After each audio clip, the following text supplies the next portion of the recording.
Welcome to Lifestyle Solopreneur, the community for entrepreneurs who put lifestyle first. Join your host Flavia Barris as she interviews successful lifestyle solopreneurs and shares ideas to help you find the perfect balance between lifestyle, business, and self. Flavia is an attorney, marketing expert, and founder of several online academies. She's been featured in major media including BBC World News, The Wall Street Journal, The New York Post, ESPN Television, and more. Join us for this episode of Lifestyle Solopreneur. Hey, Lifestyle Solopreneurs. Today we have the absolute pleasure of speaking to Tom Poland. He first started his business at age 24 and has gone on to start and sell 4 others, taking 2 of them international. In that time, he's managed teams of over 100 people and annual revenue of more than 20 million. He's the best-selling author of Leadsology, The Science of Being in Demand. He's also shared international speaking platforms with the likes of Michael Gerber of E-Myth fame, one of my favorite book series, Richard Koch from the 80-20 Principle, Brian Tracy, a well-known name, and many, many others. We are so lucky to have you on. Welcome to the show, Tom. It's a privilege and a pleasure to be here. Thanks, Flavia. Well, it's great to have you on, and I really do love those E-Myth books. Tell me a little bit about how you came to share a stage with Michael Gerber and sort of your opinion of that book series. I thought the original book, the E-Myth, was, well, we probably all agree universally, it's a classic. You know, the concept that you could have a business that would run seamlessly and smoothly. Perhaps part of the myth in the myth was the fact that you could, disappear overseas for 3 months and come back and the business would still be the same. But nevertheless, the whole idea of taking, what was originally Adam Smith's idea in The Wealth of Nations and saying, if we can figure out best practice and we can benchmark that and we can systemize it and we can train people on it, that's going to make every business run a whole lot smoother and be a whole lot more, less dependent, we should say, on the business owner. How I got to speak on the same stage with him was pretty simple. There was a conference in Los Angeles, and I was invited to speak there, and he was on the same speaking platform. So that was kind of simple. Shook hands, said hello, and I'm pretty sure he doesn't remember me, but I sure as heck remember him. Oh, I'm sure he remembers you. And, that's really interesting because those E-Myth books, I think that really should be on the required reading list for a lifestyle solopreneur because those books really do explain how to make your business less dependent on you as the business owner or founder. A lot of entrepreneurs become their worst boss. They're self-employed, but their boss is a tyrant, and that's themselves. And I think those E-Myth books really kind of lay out a game plan for avoiding that kind of burnout. What do you think? Yeah, absolutely. And it's a key to your value proposition, which is around lifestyle entrepreneur. It's an absolute key to that because the more effective the systems are, and I almost hesitate to use the word systems because having run so many businesses over so many years from small to big, systems can be a very simple thing like a checklist. Like, before the interview, Tom, make sure you go to Flavia's website and check out what it is she's interviewing people about and so on. So systems can be very simple little checklists, but they give us the opportunity to scale our time, not only in terms of making us more efficient and more effective, but also having people around us who are clear on what they need to do, how they need to do it, when they need to do it, and they put into place, I should say, structures such as meetings for continual improvement. So, big fan of simple systems, not such a big fan of complex ones. Right, because some systems can actually create more work and more time involved than resolve, right? Correct. And I think the other thing that, the big shift since Gerber published his first book is this little thing called the internet. And, and following from that came the opportunity to connect with contractors offshore. And so if you put the two together, the magic of simple systems, a la Michael Gerber and the E-Myth, and the recruitment of highly skilled, well-trained and highly motivated contractors from, say, the Philippines is my favorite country to work with, then you've really got a recipe for significant scalability, which obviously enhances the entrepreneur's lifestyle. So true. Well, let's jump from the E-Myth books to your book, the Leadsology book, and tell us a little bit about what you do, what Leadsology is, and how you got there.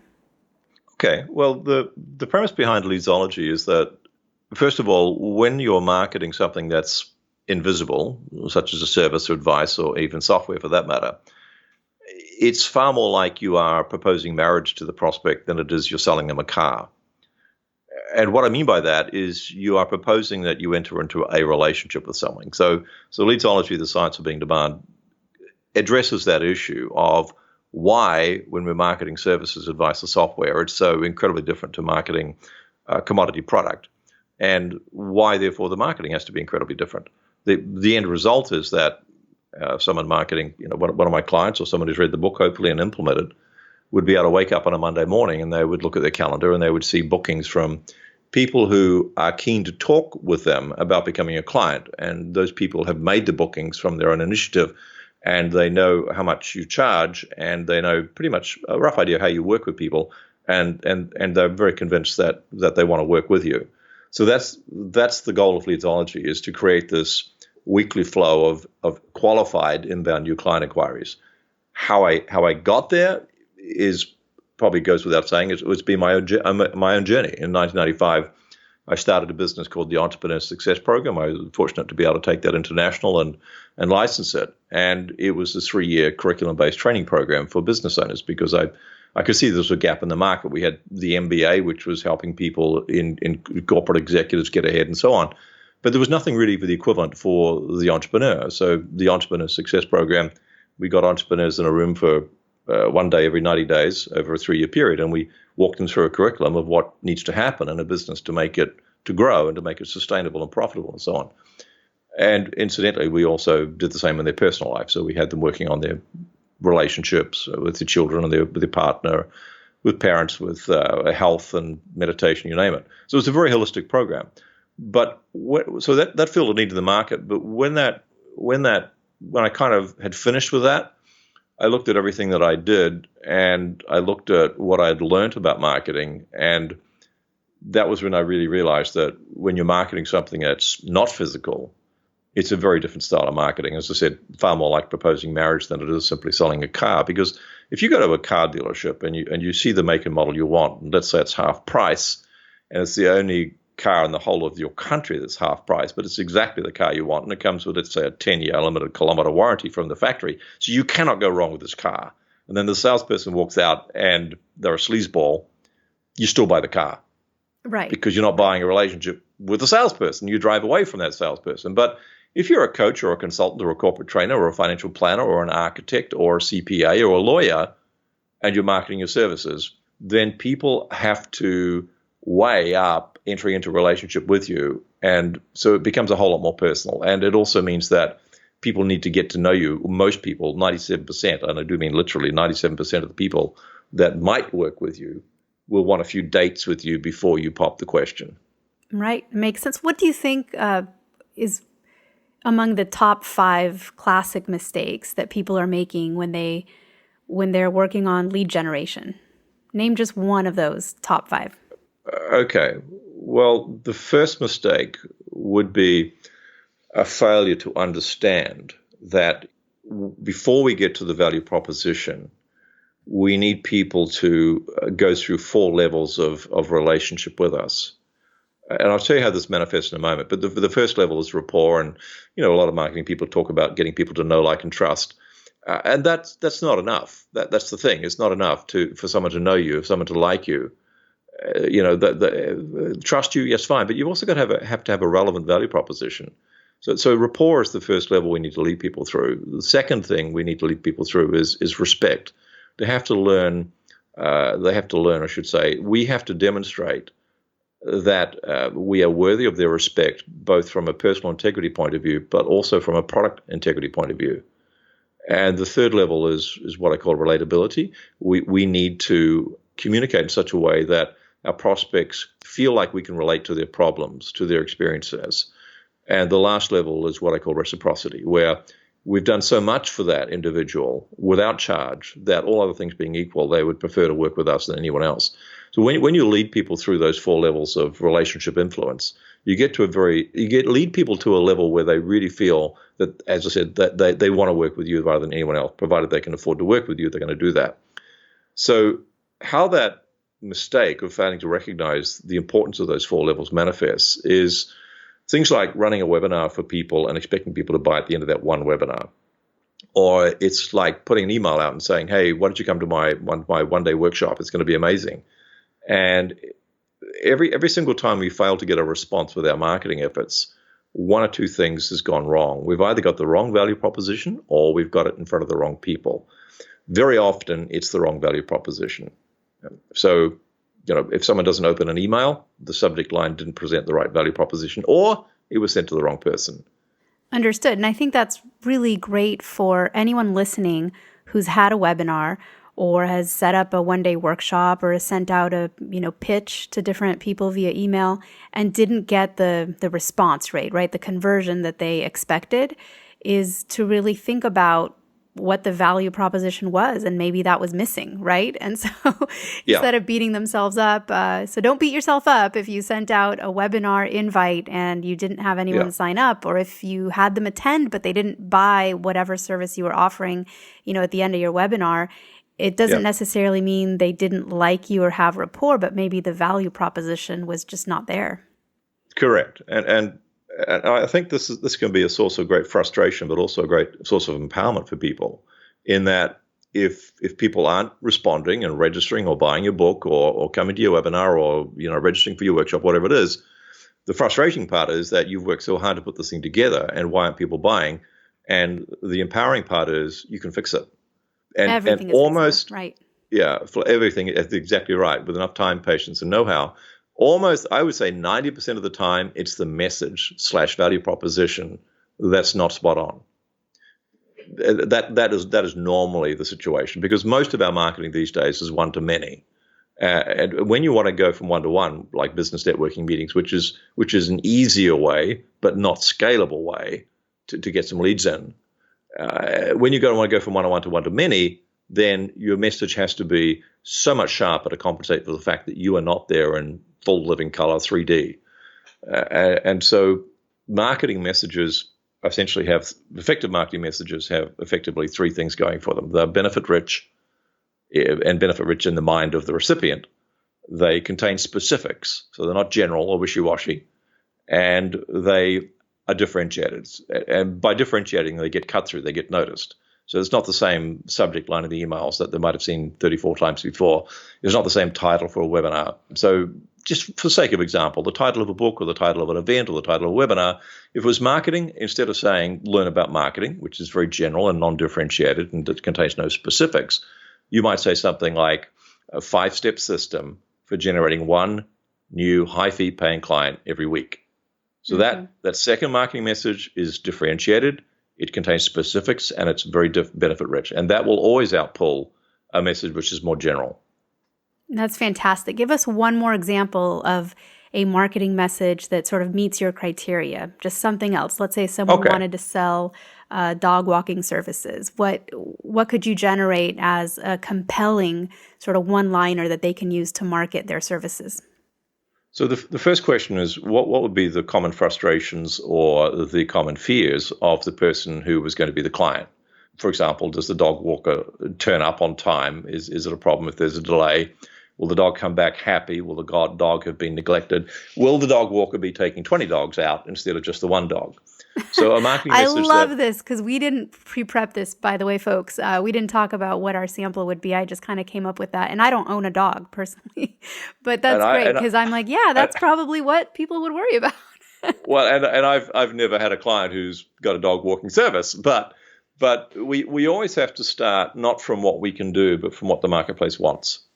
And very often it's just a matter of sitting down for 10 minutes in a common sense corner and saying, well, if I had a dog and I wanted a dog walking service, what are some of the things that would really annoy me? Like the walker shows up late, or they've got 24 dogs crapping all over my front lawn while I'm trying to get my dog sorted out. The dog comes back and it hasn't had exercise. Clearly, it's still trying to climb up the walls. So I would say, something like one-on-one dog walking services on time, every time. Your dog returned happy, well exercised, and something else. I don't know.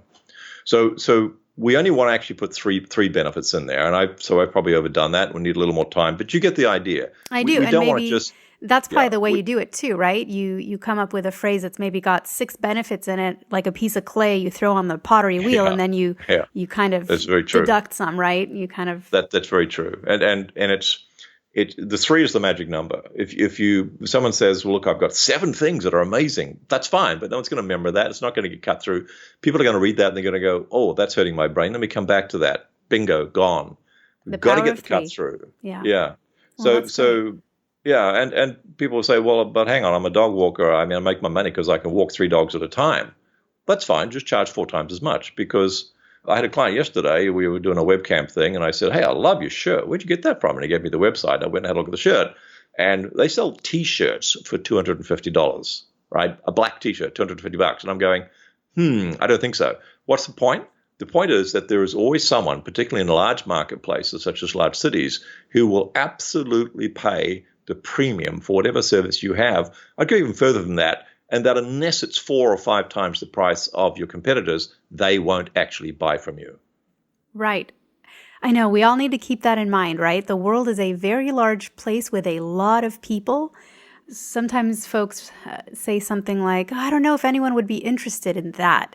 And honestly, there probably are people interested in that, no matter what that is, because the world is a large place, and humans are a varied and interesting group of people, I would say.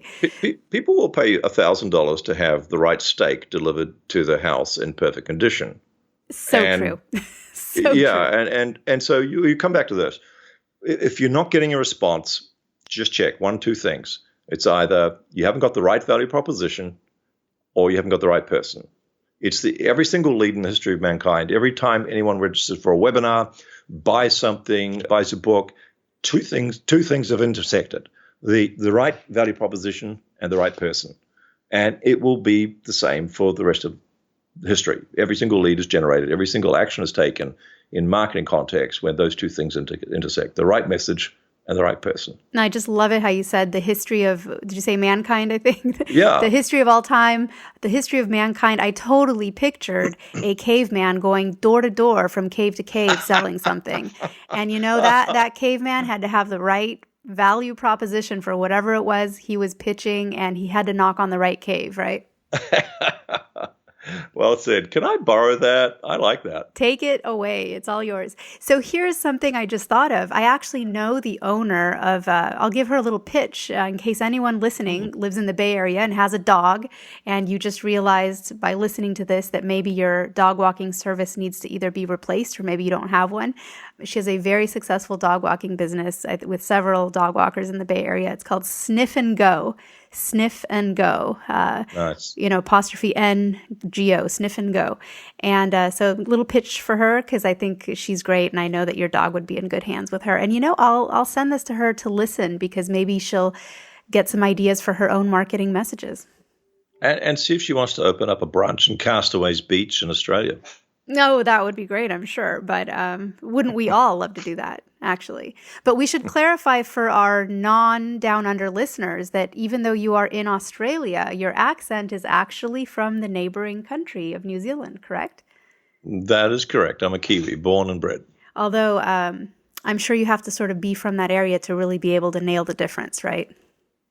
That's so true. It's like in Australia, a lot of Canadians get mistaken for being American. Oh, I'm sure. Yeah, and it's a similar accent. But if you're in Australia, if you're an Australian, you definitely know the Kiwi accent and vice versa. But it's a bit of a mystery to everyone else, probably. I recently went to a really great, it was called Meet the Masters. It's Jason Hartman. He's a real estate guru. So I went to his 2 or 3 day conference. And guess who was one of the keynotes? The founder of UGG Boots. And it was just such a neat story. But I won't digress too much. But since you love marketing, if you ever get a chance to hear him speak, and his name escapes me right now, but the founder of UGG Boots, gave just a really great talk on his journey from an idea to really the largest sheepskin boot company in the world, and such an amazing brand. So if you ever get the chance, and I think he has a book he wrote too, so I do need to look into that and maybe pick up a copy. So here's a question for you, because this is the Lifestyle Solopreneur podcast. We really like to focus on not just successful entrepreneurs, but entrepreneurs who know how to enjoy life and to not let their work take over every ounce of their being, which is such an easy thing to do, especially as an entrepreneur. It is so easy to get sucked into a schedule where you are overworked and you expect maybe or demand too much from yourself, and where you don't outsource enough and you don't use those principles of delegation and systems to help you. So for your business and what you do, how do you keep balance in your life? Well, it's very simple and it's relatively easy. And I've been doing this for, probably, it'll be 20 years now. So I work a 4-day week. I have Wednesdays off and I have Saturday and Sundays off. The days of the week are not that important, but the principle is critical. So the way I did it is this. I used, teach a lot of personal development. So we had people sit down and make a list of the values that were most important to them in life. And if I were to broadly categorize it, health would be the number one value that people came up with. It might be happiness, peace of mind, and so on, the emotional, mental states and physical states. So health was always number one. Relationships were always number two. So the relationship they had with their husband, wife, partner, children, community, etc., that was always number two. And money was number three. And now I'm not saying that money's not important. It's still number three on a list of quite a few. But nevertheless, that was the order of priority. So what I used to say to people is, look, let's have a look at this health thing. Let's look at peace of mind, feeling relaxed. Let's look at clarity and sharpness of mind and creativity and imagination. Can we agree that that is the source of your future wealth? And most people will go, yep, if I'm not sharp, ready to sharpen my mind, then my financial independence and future wealth is going to be compromised. Okay, so I'd say, well, how much time do you need away from work in order to get to work in that state? And most people, when they sat down and didn't stay attached to the hours that they warm a seat at work, would come up with, I think really 3 days a week would be perfect. So I said, well, what we do is we block out 3 days a week, and that is your leisure, what we call your leisure days. And the second question, by the way, before we reached that conclusion was, well, how much time do you need with the people you love to nurture those relationships with your husband, wife, partner, with your children? Remember your parents? Have you forgotten? Yeah, I've forgotten about my parents. Okay, well, what about spending some time with them? So how much time? So basically what we came down with is that— Parents love you, by the way. Parents love you for helping coach their kids to spend more time with them. And they would kind of like to hear from you. And by the way, you owe them that. So 30 days out of every 90 pretty much was the magic benchmark that most people came up with. You add that up any way you like, but essentially there's 13 weeks, not essentially, there are 13 weeks in every quarter, every 90-day period. So that's, if you have the weekends off, pure of work, not reading the business section in your paper, not checking emails, purely Saturday and Sunday, every week off, 24 hours, and you add one more day during the week, well, you've got 26, you're batting more than 30 out of every 90 days. So that's the system that most of my clients set up. Now, 3 things happen when you do that. When you draw a line in the sand and you say, work shall not drop this point. I get your freaking Outlook off your phone, get Facebook Messenger off your phone. Do what I do, have 2 phones, one for work, one for play. And you only turn the work phone on when you're at work.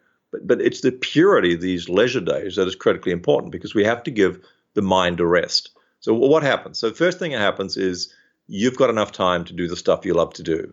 Remember, and this is particularly true of working mums, because men have a big advantage. They were born with this massive selfish gene. So we tend to look after ourselves first, and the time we've got left over, we say, I wonder what my wife would like. And women have the selfless gene, where they will look after everyone else until everyone else is happy. Then they'll go and get themselves a manicure or a pedicure or a massage or something. And that, we've got little kids, that never freaking well happens.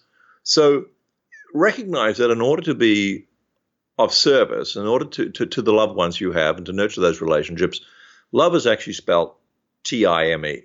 That's how people know if you really love them, because you spend quality time with them. Mm-hmm. And you do not say, when I sell my business, then it will all be different and I will spend time with you. I will then demonstrate with you. No, what you're demonstrating there is the money's more important than the love. So that's all screwed up. So take the 30 days out of every 90, make sure that they're 100% pure leisure days, that there is no work in them, no pollution.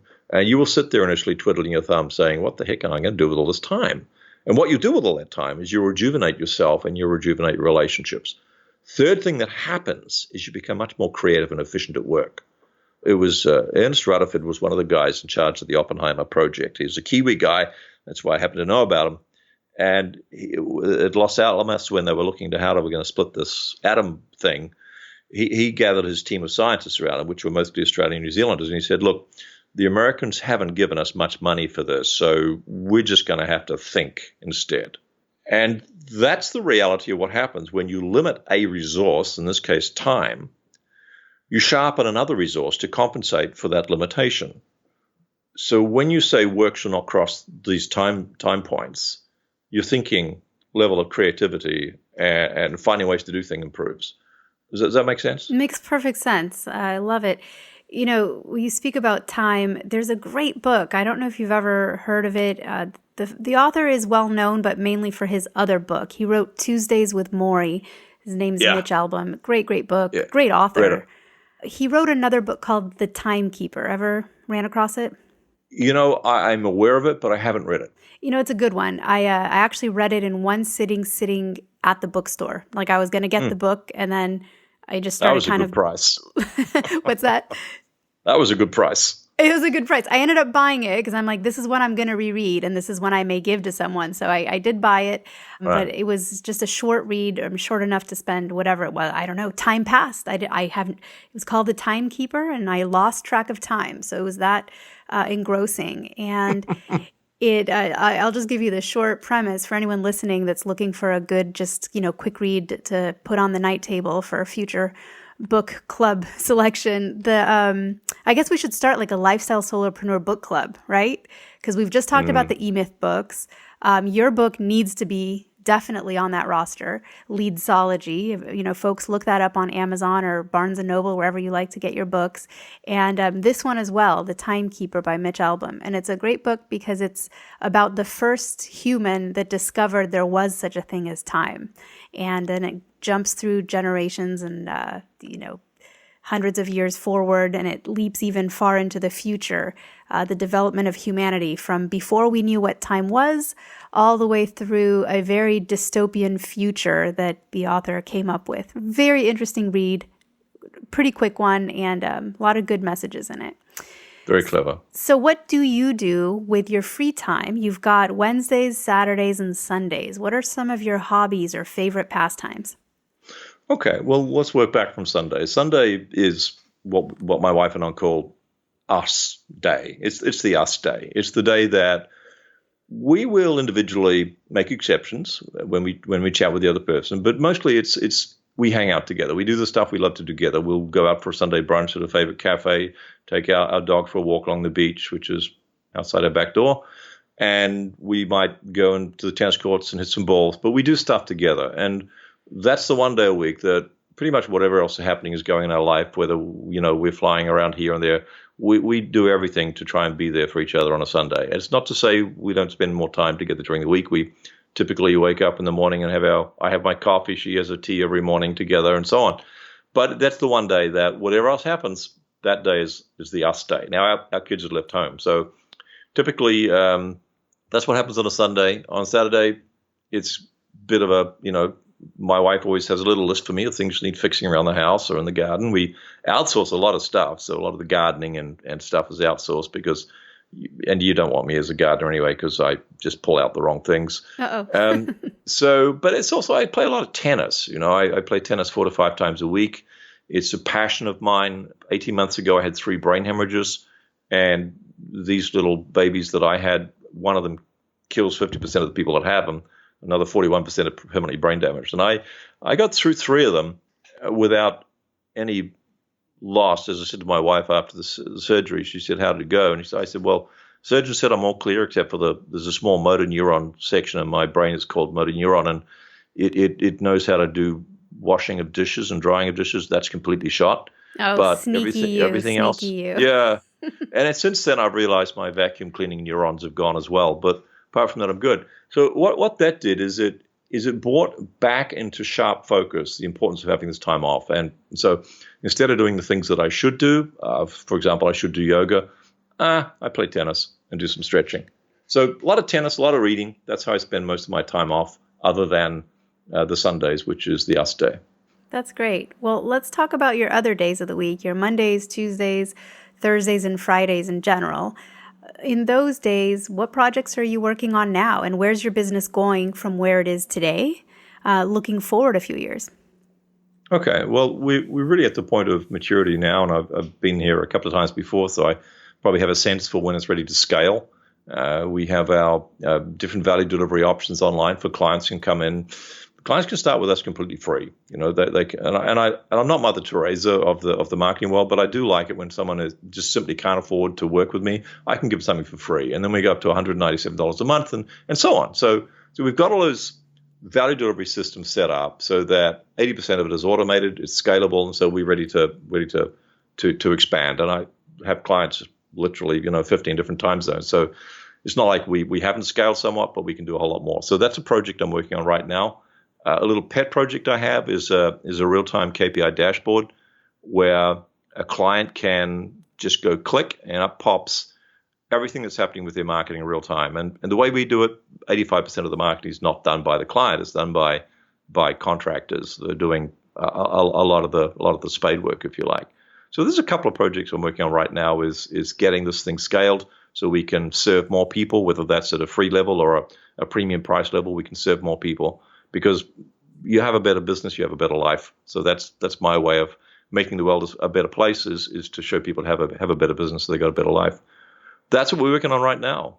And so looking backwards, so that was the future and it sounds exciting, but looking back on your journey, are there any mistakes you made in business or in the creation of either this company or maybe some of your others, because you've had so many businesses, that would help other entrepreneurs avoid those same mistakes?